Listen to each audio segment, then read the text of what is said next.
By the time the revolution was ending on the squares and streets of Cairo, another revolution was starting in the most unlikely location, in the laundry room of the apartment of a young cardiac surgeon. With one desk, one camera, trying to imitate a show he was addicted to for many years.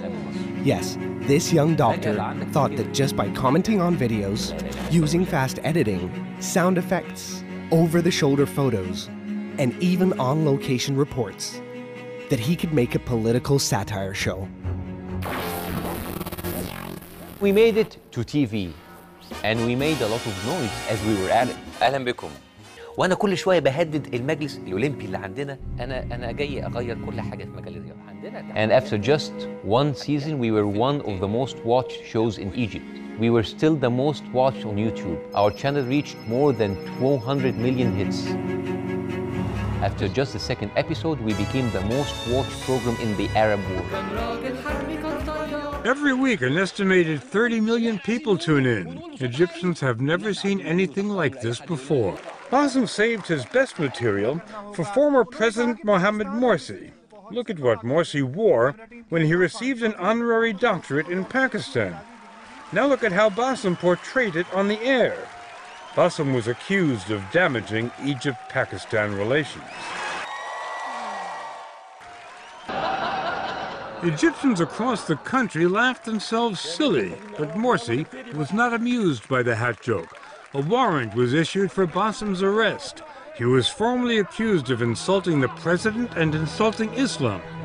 On the 30th of June, people took to the streets to overthrow the Muslim Brotherhood's regime, and Bassem was now faced with a new reality, that he should continue with his message of satire, regardless of the circumstances. And so, Bassem Youssef stood up and did his show and made fun of the new regime and their funny hats. And that lasted a day. The lawsuits kept pouring in, and the show was even jammed twice during airing.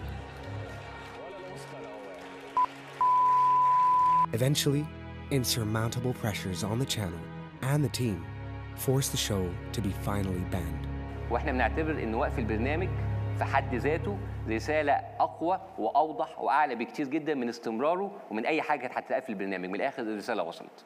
It seems that satire was too much for some people to handle. It seems that satire is not an easy task after all. My name is Bassem Youssef, and I'm your host for tonight.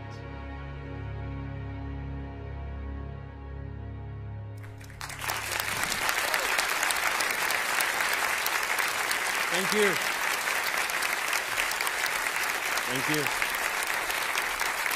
Thank you very much. Thank you very much for having me here.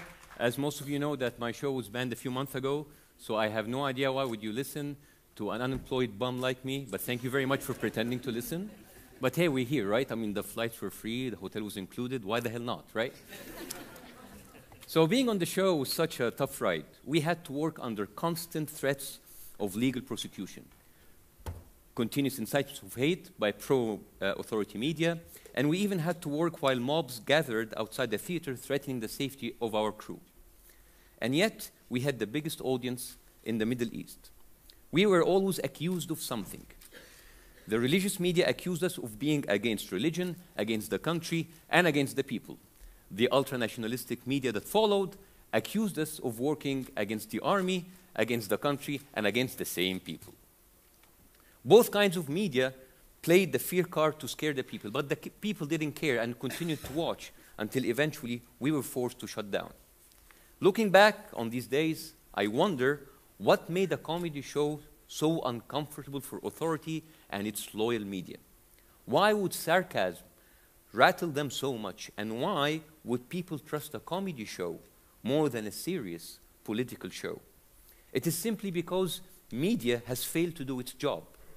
We are always told that media is considered as the fourth estate.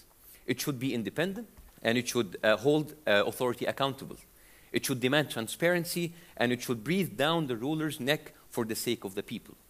But when the media stops questioning authority, when it stops representing the people for the sake of the government, it ceases to be independent, and it fails to be the voice of the people.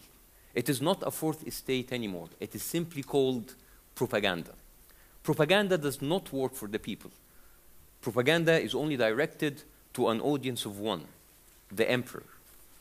The people are no longer a priority on its agenda. Propaganda now will do its best to keep the public in line, keep the people distracted and terrified. No questions of importance should be asked. No real issues that matter to the people should be addressed. And this is when the people realize they can't trust that sorry excuse of a media. It's when the fourth estate ceases to be a watchdog on authority and degrades itself to a rabid guarding dog protecting the government from public dissent.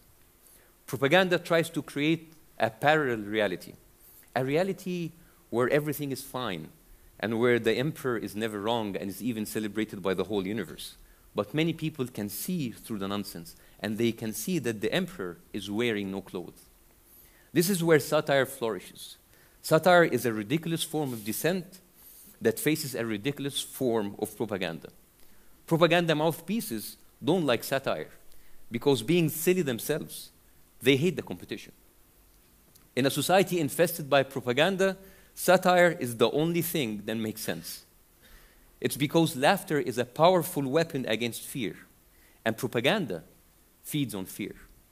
So they start a witch hunt to kill the joker. They tell people that laughter and satire has no place in our lives because it's counterproductive.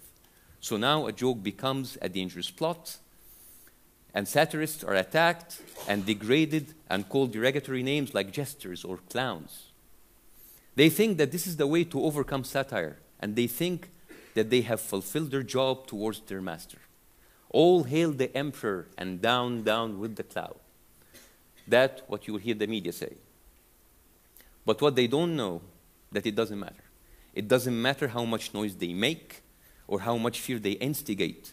Everybody sees they have become slaves to the state, a state that is afraid of jokes, of clowns, whom they try to eradicate. And if you notice, I'm trying my best to rhyme to make you relate. In the end, people will see. They will see the reality, and they will see how the emperor looks like absolutely naked. And they will definitely see the propaganda for what it really is. And then everybody will be able to see who are the real clowns. Thank you very much.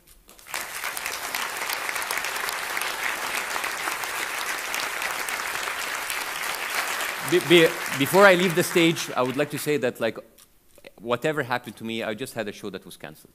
But I'm here in the presence of people that had really gone through a lot, and they have suffered a lot.